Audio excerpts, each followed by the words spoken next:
Aujourd'hui on se retrouve pour l'occasion de la fête des mères. Comme vous savez, ça arrive très bientôt. Et aujourd'hui je vais vous proposer 3 tutos en une seule vidéo pour pouvoir proposer à votre super maman une super box bien-être avec à l'intérieur des lingettes lavables, ensuite une trousse de toilette pour mettre tout son petit bazar de maquillage et ensuite un joli bandeau pour pouvoir se maquiller sans souci. Donc aujourd'hui, on va utiliser la machine de chez Brother, la A65. C'est une machine spécialement conçue pour les débutantes. Elle a plusieurs points, des points standards, mais aussi des points fantaisie pour pouvoir personnaliser nos créations. Et donc, à savoir, en ce moment, on a la promotion de chez Brother. Donc, pour toute machine achetée, que ce soit celle-ci ou sur par exemple la A16, c'est la gamme juste en dessous avec 16 points de couture. Vous avez un coffret de chez Madeira avec plusieurs fils qui sont offerts. Attention, la promotion a bien entendu un temps, donc du coup, si vous voulez en savoir plus, n'hésitez pas à nous contacter.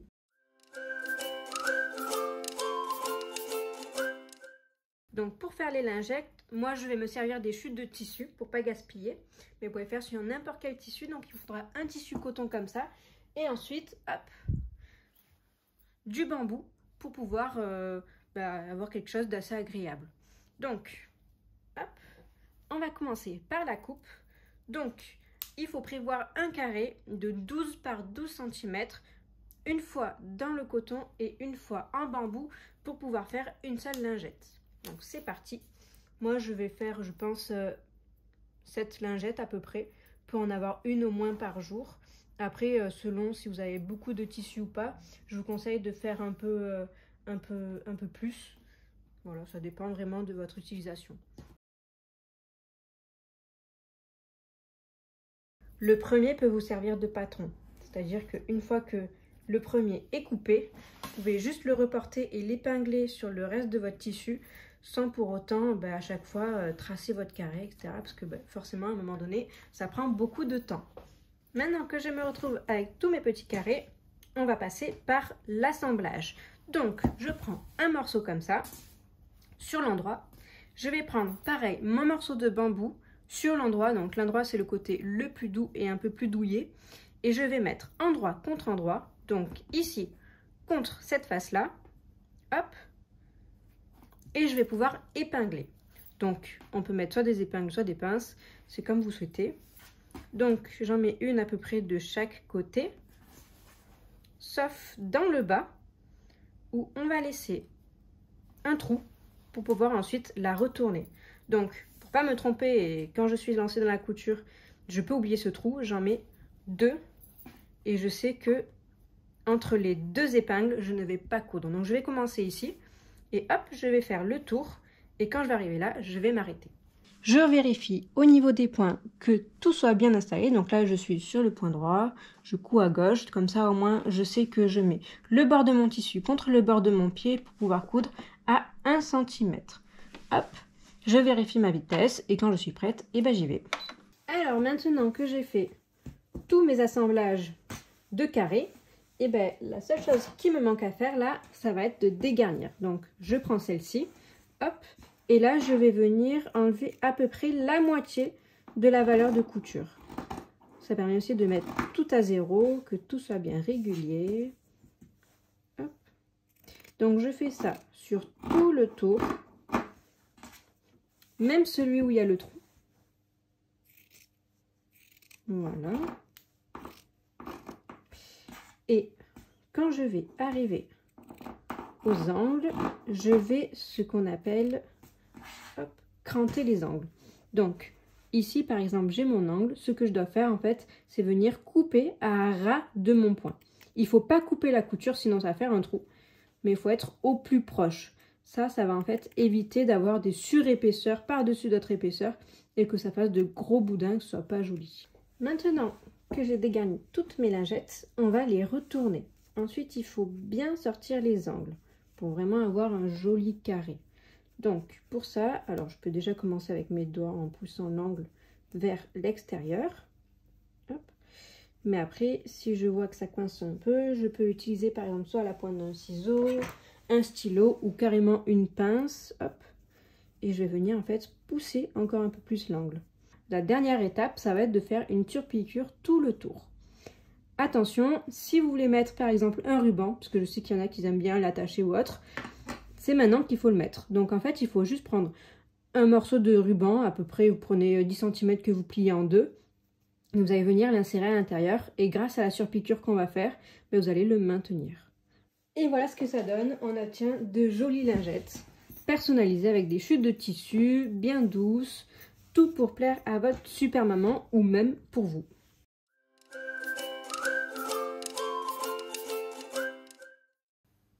Du coup, pour le bandeau, j'ai choisi ces deux tissus. Donc, ce sont deux tissus éponges.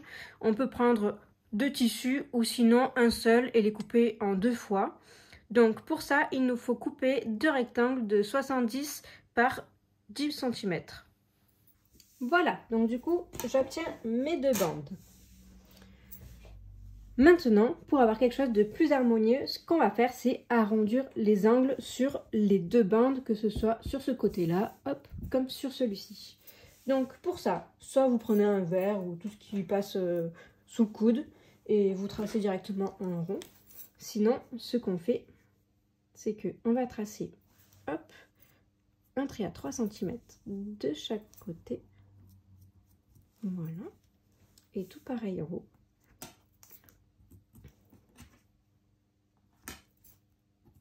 Voilà, et avec l'aide du perroquet, ce qu'on va faire, c'est tracer un bel arrondi des deux côtés. Du coup, maintenant que j'ai mes deux bandes, là vous voyez, j'ai déjà positionné un côté de mon scratch. Donc, ici de hauteur, je suis partie sur 4 cm sur le milieu de ma bande, donc 5 cm. Là, j'ai mis la face qui accroche.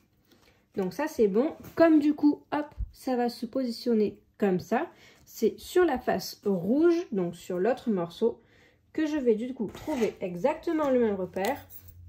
Donc on a dit, hop, 5 cm sur 4, hop, ce qui me fait mon petit repère.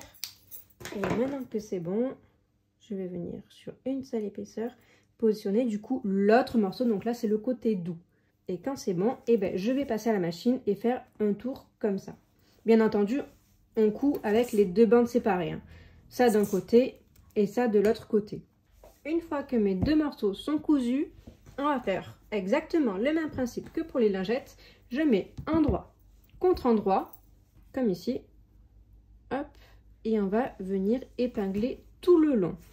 Donc, pareil, on va laisser une petite sortie. Donc, on va pas faire ça sur l'arrondi parce que c'est un peu plus compliqué. Donc là, vous voyez, j'épingle à peu près tous les 10 cm pour que ce soit bien maintenu, sachant qu'en plus, l'éponge, ça glisse. C'est une matière qui est plutôt compliquée à coudre. Donc, c'est vrai que on va se simplifier la tâche. Voilà. Pareil, ici. Une petite épingle, bien bord à bord, bien entendu. Hein. On n'oublie pas. De l'autre côté, tout pareil. Hop. Bien évidemment, je ne l'ai pas précisé, mais avant de faire quoi que ce soit en couture, n'oubliez pas de laver votre tissu. Surtout que là, ça va être des usages assez hygiéniques, c'est-à-dire ça va toucher notre peau, etc. Donc bon, on va éviter de faire des bêtises. Et ça va éviter aussi d'avoir des boutons un peu partout sur le visage. Hop.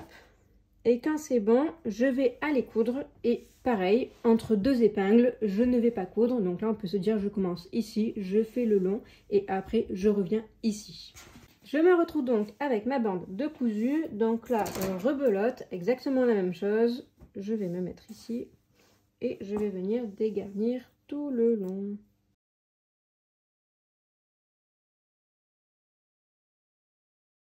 Et maintenant que c'est fait, je vais venir retourner. Et maintenant que c'est tout bien retourné, pareil, je vais faire une surpiqûre tout le long. Enfin bon, bien entendu, mon petit trou, on peut mettre une épingle ou juste on tire et ça va se faire tout seul. Et là, vous voyez, ça va être top. Ça donne ça en fait, le résultat.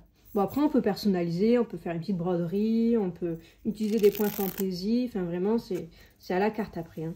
Là, j'ai vraiment fait le standard pour qu'on puisse avoir l'idée de la conception. Et voilà, regardez-moi ça.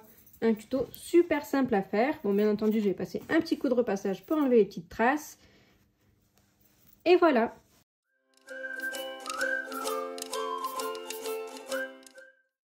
Maintenant qu'on a fait le premier et le deuxième tuto, on passe au troisième. Donc du coup, on va créer une jolie petite pochette à froufrou. Donc pour ça, il faudra du tissu pour la partie extérieure, du tissu pour la doublure, une fermeture éclair. Donc là, elle mesure 20 cm. Et ensuite, du thermocollant si votre tissu extérieur est fin. Moi, je vais thermocoller, comme ça au moins, je suis tranquille et il tiendra mieux. Alors du coup, maintenant que je me suis amusée, j'ai fait une petite broderie sur l'extérieur de la trousse. Je vais pouvoir faire les dimensions. Donc j'ai décidé de faire une pochette de 20 cm de large sur 15 de haut. Maintenant que j'ai mes rectangles, je peux aller les thermocoller directement à la dimension. Bon, pas besoin de faire pour la doublure, mais au moins ceux qui sont ici à l'extérieur. Maintenant, on va passer du coup à la bande des froufrous.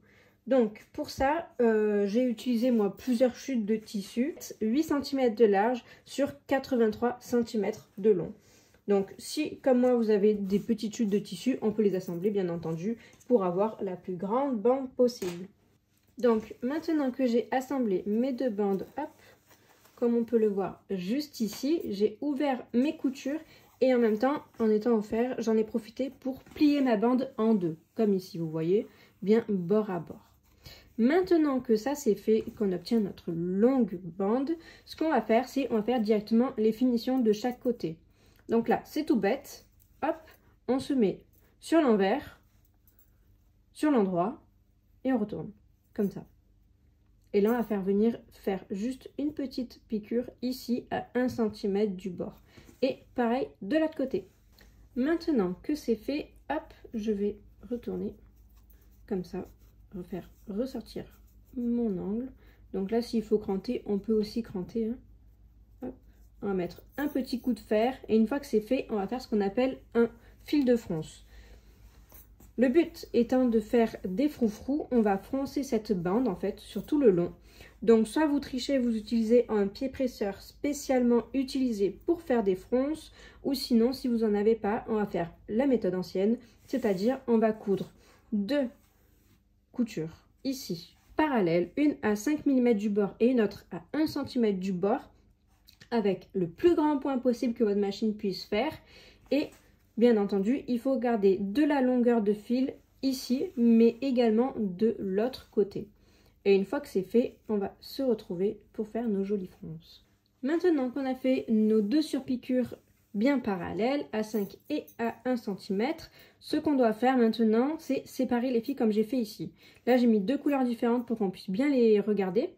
Donc, ce qu'on va faire, c'est que je vais prendre les deux bordeaux, donc c'est les deux du dessus, et je vais pouvoir tirer. Et là, vous voyez, en tirant, ça crée des fronces. Donc, le but maintenant, ça va être de froncer jusqu'à atteindre la longueur de 63 cm.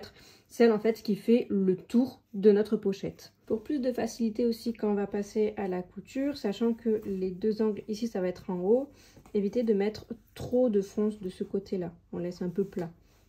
De toute façon, ça ne se verra pas non plus énormément, donc c'est pas très grave.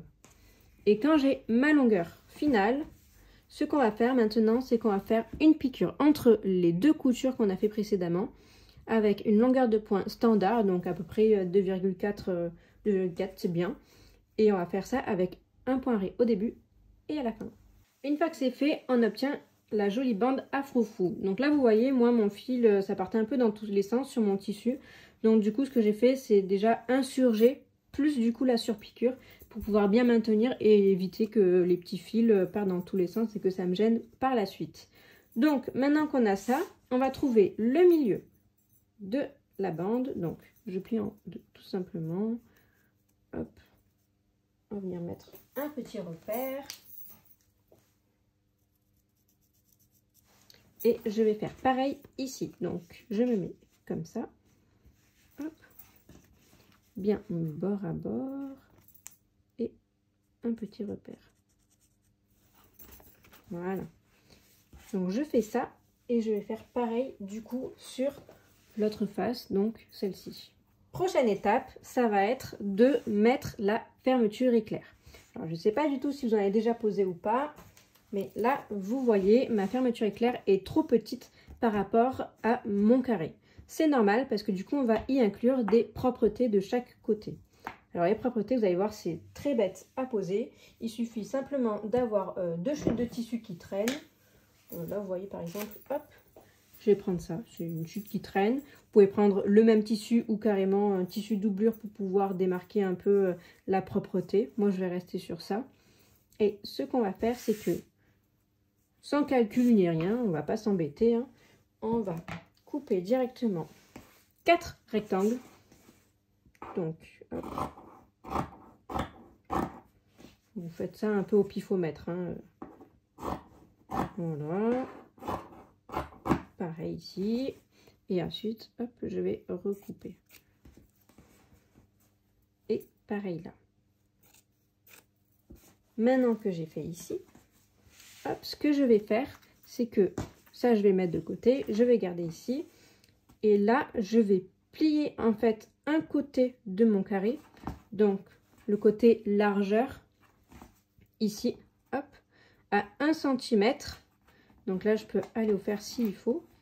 Et en fait, je vais venir faire une piqûre ici, avec un autre carré en dessous. Du coup, pour coudre sur ma fermeture éclair, je vais changer de pied. Je vais prendre celui-ci. Donc là, vous voyez, c'est le pied browser. Mais la plupart du temps, c'est exactement le même pour toute marque de machine. Et je vais, hop, faire descendre mon pied, celui-là. Je l'enlève.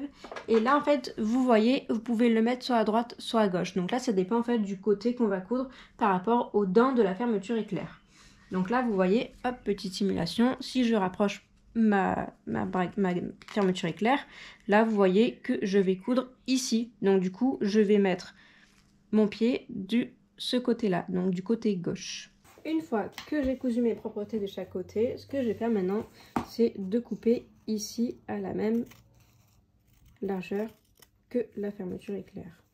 Et je vais pareil de l'autre côté. Maintenant que j'ai ça, je vais pouvoir positionner mes rectangles. Donc, on va commencer par l'endroit.